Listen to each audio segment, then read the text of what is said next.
Hello students, my name is Kent Anderson. I am your instructor for this course, and the purpose of this PowerPoint presentation is to give you an overview of your assignments.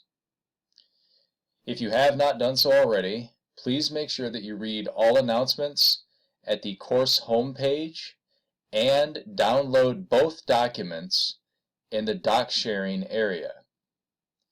There are also further materials included at Questions for the Professor, Problems and Solutions for Week 1, and Problems and Solutions for Week 2. In addition to this, you should take the time to make yourself familiar with the classroom overall. Everything you need, all the information you need about assignments, about the course itself, everything is just a couple of mouse clicks away. That's one of the advantages of taking a class online. Literally everything you need is right in front of you. So do take the time to make yourself familiar with the classroom overall, browse through it, but pay particular attention to the locations I've mentioned here, because that is where you will find a lot of extremely significant information that will help you in the course. Okay, so let's continue. So right away, let me answer a question that many of you probably have, which is, how is this course relevant to me? I know this is a question that often comes up for students when they're taking a class that is perhaps outside of the core requirements for their degree. I went through the academic process too. I've been through every stage of it that you can go through. I have an associate's degree, a bachelor's degree, a master's degree, and I completed all my work for my doctorate as well. So I do understand very well the frustration that can come from taking classes that you feel are unnecessary for you to excel in your degree program or in life more generally. So I do want to address this question right away before we get into the sort of nuts and bolts of the assignments in the course, because I think it will help you, I think it will help propel you through the course and give you a little more enthusiasm for the assignments. So first of all, I think it's safe to say that all of you, regardless of what your field of study is and what you plan to do with it in the future, all of you are going to be embarking on careers that will involve interactions with clients or prospective clients and co-workers. Possibly all three of these, hopefully.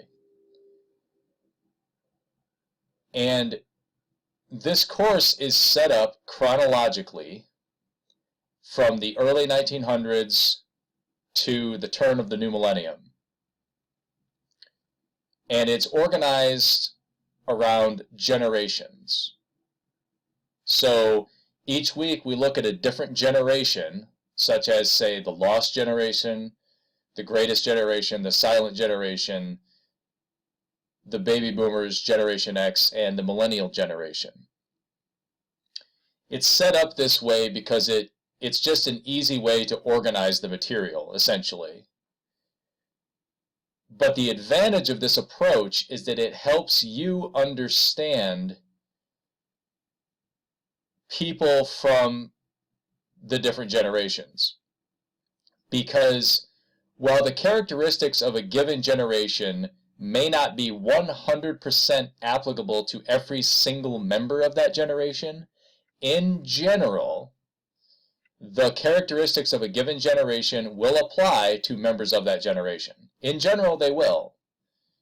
So so understanding these generations and understanding the historical periods in which they came of age is very helpful toward understanding the people of that generation. So if you have a client or a coworker or a prospective client who is in his or her 60s, for example, making him or her a member of the baby boomers, if you understand the baby boomer generation, you can sort of start to establish a way to break the ice. You can sort of understand right away the kinds of topics that this person might respond to best. You're going to have at least a way to begin a conversation and a way to sort of establish a connection with that person if you understand the era in which that person came of age, the kind of popular culture that that person was experiencing, the kinds of historical events that that person lived through. If you understand these things, you're going to have you're going to have a good shot at establishing communication with that person right away. And so that's one of the key advantages of this course, is it is going to help you. It does help you understand people of different generations and the things they went through. Again, in general. The other part of the course that I think is relevant to all of you is the study of popular culture. Why? Well, again, no matter what field you're going into, all of you are going to employ a certain amount of creativity in what you're doing, whether it's something in the culinary field, or audio production, or media arts and animation, or photography, any of the fields, fashion in particular, that you're going to be going into. Understanding the popular culture of past eras gives you a lot of material to draw on to come up with your own creative approaches to whatever it is you're doing. Whatever your project is, the more you know about the popular culture of years past, the more material you have to draw on to find your own ideas. Because you're going to have lots of other examples to draw from. And out of those examples, you can combine this, combine that, and find your own way to create something entirely new out of what came before. In addition to that, it's always helpful to understand where a style came from in order to see where current styles are going, because looking at the past will often help you predict the future. So I hope that has given you something to think about in terms of how the course might be relevant to you as we move forward. Okay, so next, let's get to the assignments. Okay, there are 2 key assignments each week. There's always a discussion board question to answer and a generational analysis paper to do. Now, what are these assignments? Each week there are 3 questions. So on the screen right now, I've taken 2 shots of the discussion question, the discussion board assignment, I should say, for week 1. And you can see over here that there are 3 discussion questions for the discussion board assignment.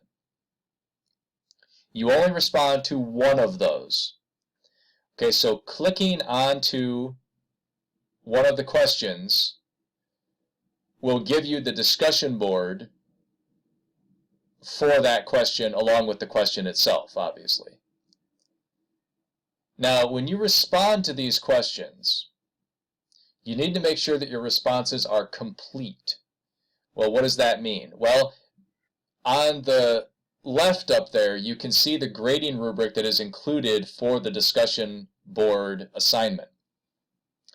Read through that grading rubric carefully, because that does indicate how you will be evaluated on the assignment. In general, the rule of thumb is this. Make sure you're using sources in your response to the question, and make sure you cite those sources properly. Not just works cited information, but also in-text citations. Both of those are very important. If you don't understand how to use in-text citations or to create a works cited page or works cited entries, you can check out the document in the doc sharing area that's about using sources. I did create a document that is intended to help you understand both in-text citations and works cited information. So you can always look there. And the other part to the assignment is providing feedback to at least 2 students. Now, you don't have to provide feedback only to students who responded to the same question that you did. You can provide feedback to students on any of the 3 discussion boards, or all 3 of them. You can respond to one question, and then you can provide feedback to students on the other 2 discussion boards if you want. It's up to you. But your feedback to your fellow students should be substantial. That means it should be encouraging.